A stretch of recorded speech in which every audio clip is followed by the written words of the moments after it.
there's many levels to that, and one of the levels would seem at first hearing to be totally bizarre, and I'm going to go into that over the weekend at some length, and it has to be gone in on some length, because unless you connect the dots it can sound bizarre, so I won't go there now because it wouldn't do it justice. But on another level, just on a basic level, why do people who have more money than they could spend in 100 lifetimes, why are they up with the sun every morning rushing around trying to earn still more?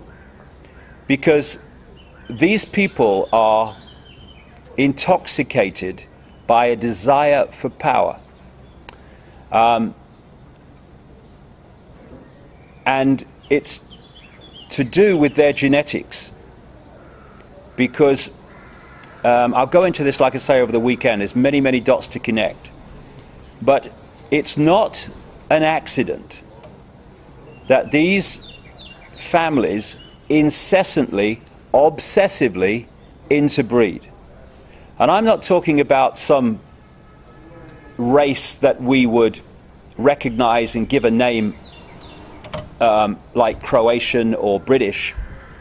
I'm talking about a bloodline that has interspersed itself within every single nation, and that they are the people who within those nations miraculously end up in the positions of power.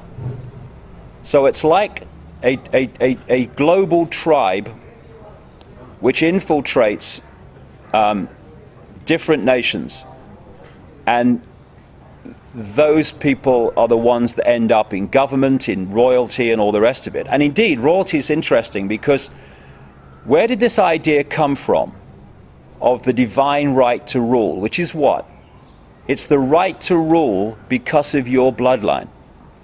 We have a queen in Britain who is only Queen of England, head of state, because of her bloodline. It was interesting, about a couple of years ago, we've got this organisation in Britain called the Commission for Racial Equality. In fact, it's called a more grand name now. Same thing, bigger desk, same organisation, really. And they asked people to write in and report acts of racism, which they then investigate.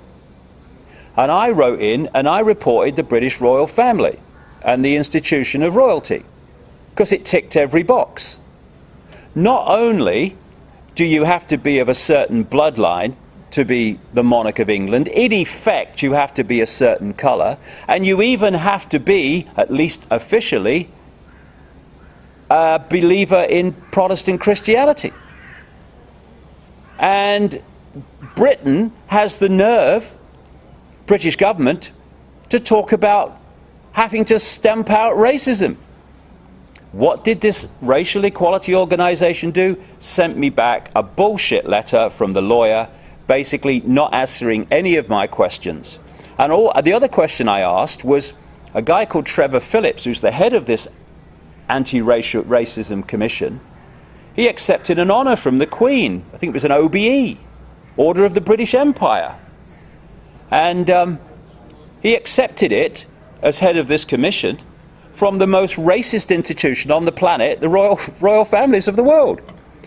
And so she is head of state, just like these others are around the world, where official royal families operate, because of her DNA.